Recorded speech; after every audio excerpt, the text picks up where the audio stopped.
అరే ఏమైంది sir? Basement కట్టి 20 రోజులైనా ఇంకా బిల్లు ఇయ్యకపోతిరి. ఓ సారు జర చెప్పున ఫోటోలు దింపుకొని పోరాదు, ఎన్ని మాటల ఫోన్ చేయాలే అన్న?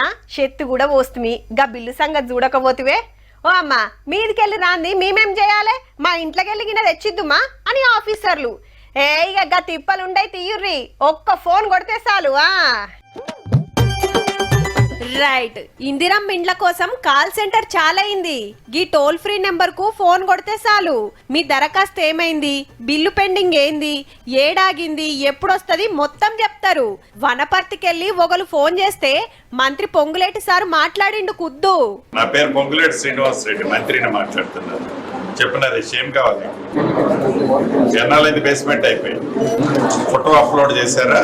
Phone number Aadhaar number computer లో కొట్టంగానే ఏడ పెండింగ్ ఉందో చూపించింది. ఈ దగ్గర పెండింగ్ లో ఉందని చూపిస్తుంది. మిగతా వాళ్ళకి వచ్చి నేను నరేష్ డబ్బులు నీకు ఒక్కడికే రాలేదా? క్లియర్ చేపిస్తారు. ఈ వచ్చే సోమవారం నాడు పంపిస్తాం నరేష్. ఈ కాల్ సెంటర్ హైదరాబాద్ కెళ్ళి నడుస్తది.